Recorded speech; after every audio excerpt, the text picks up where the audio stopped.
The richest 10% have 50% of the country's riches. And the poorest 50% have only 10% of wealth. You may have seen statistics of these thousands of times. They are repeated by traditional media almost as mantras, justifying government actions such as taxing rich, progressive tax, income redistribution and other bullshit. Recently, in the United States, the staff was even more impressed to find that the richest 1% hold 50% of the richest 10% riches. Absurd absurdities. Death to capitalism.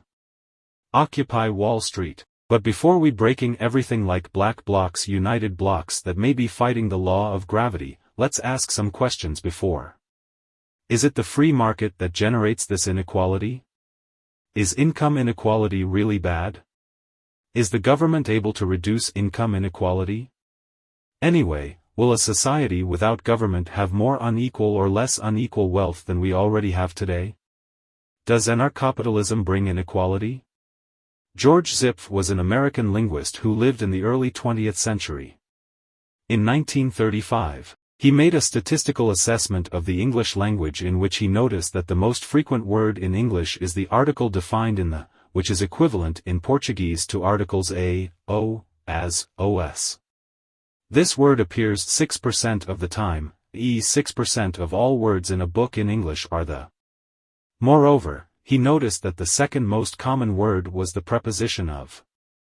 More or less equivalent in Portuguese to the preposition of, which appeared half the time than the first word, or 3% of the time.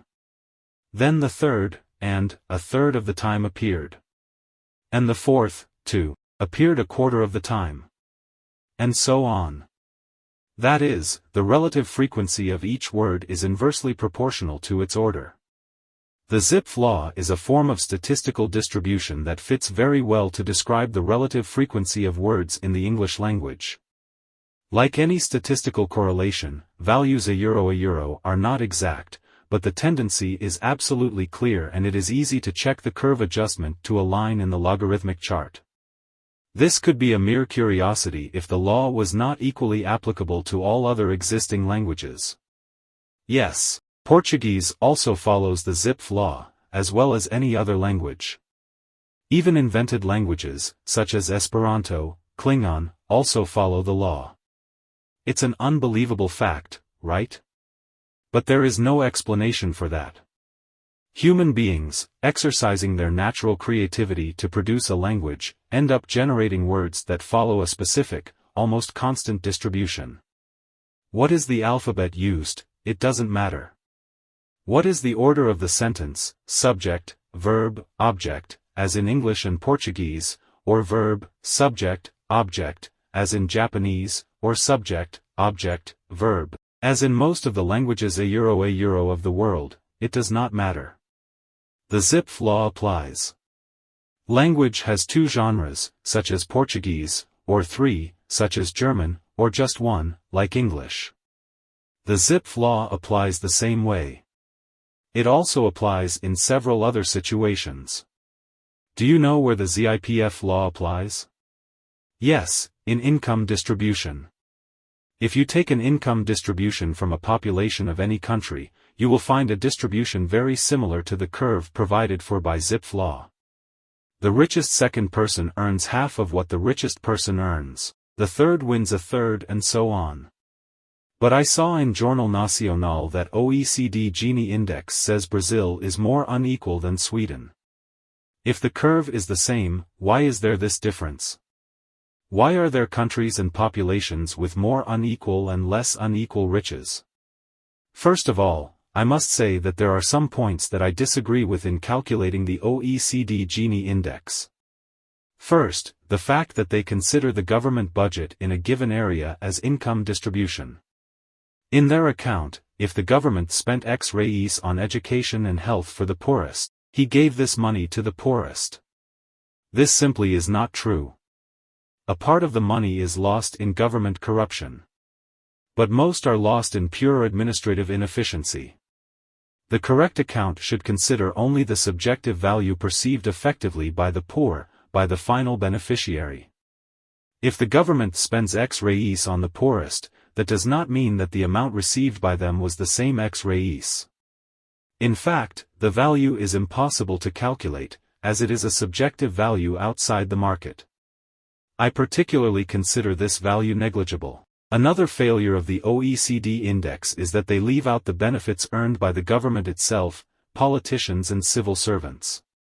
Most rich, super rich people and even upper middle class in Brazil are politicians and civil servants. In the rest of the world there are also a great percentage of rich in government. So the government is, in fact, concentrating income for its civil servants and politicians. The OECD makes these bad choices for a clear economic reason. It is the governments, all over the world, who finance them. So they prefer to ignore this fact, which is quite significant here in Brazil. But even if we take these barberings, there is still some variation in the distribution of income between countries. We need an adjustment factor here. The Zipf law is, in fact, the discrete form of the distribution of Pareto. The Zipf law is, in fact, the discrete form of the distribution of Pareto. Pareto distribution has this alpha factor, which can make it smoother or less. I don't want to go deep into statistics here, but in a simplified way, the curve shape is always the same. It's just the slope that can vary a little. As I said, there is no firm theory that explains why these things are organized according to the same distribution. But among the various explanations, the one I like most is the one that says that Zipf's law follows the human form of organizing our thinking. We create language through a process of reuse of things we hear from other people, with eventual personal additions. A person, much of time, invents a new word or a new meaning for a word, and these additions, if heard by many people and are interesting, are repeated by them, can become part of the language. If they are not interesting, well, they are left there. The cool thing about this analogy is that it applies directly to the economy. The economy is a social neural network. Basically people produce and consume things they have learned to produce or consume. Much once in a while someone invents a new thing that can fall into oblivion, or can be successful. It is exactly the same principle. Well, this is a beautiful theory, but the important point here is that income inequality is inevitable. There will always be income inequality, and it will always have the shape of this curve. In fact, it will always vary on a relatively narrow margin. So if you get used to 10% having 50%, because it will always be something like that. That is, income inequality is not caused by the free market.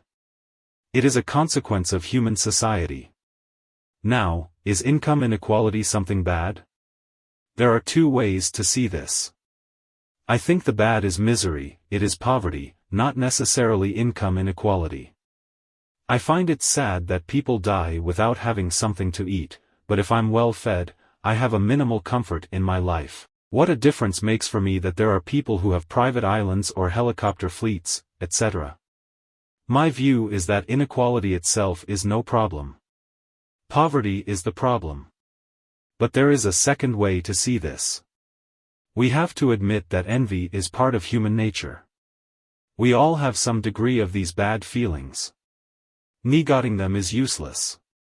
When I see someone with a private island in a helicopter, I would be lying if I didn't say I feel a little jealous of the guy. I would like to have a piece of island. And a sailboat doesn't even have to be a helicopter. And therefore, I can understand that there are people who get more disturbed by poor income distribution. It is a natural human reflex of envy. Socialists need not feel offended by it. It's natural, it's human. It just is not ethical to force someone else to give up their money to placate their envy, not even to prevent the miserable from starving. If the economy is our social brain, you are killing important neurons there by breaking the natural process of wealth generation. In the end, in the long run, society as a whole ends up losing much more when the property rights and freedom of anyone is injured. Is the government able to reduce income concentration? Well, only if you use the OECD methodology, which ignores government inefficiency. In their methodology, if the government applied 30% of what it received from health tax to the poor, then redistributed 30%, which is a joke. It would be necessary to measure the real value received by the end user of the system, which, due to the absence of market for this service, is impossible to calculate.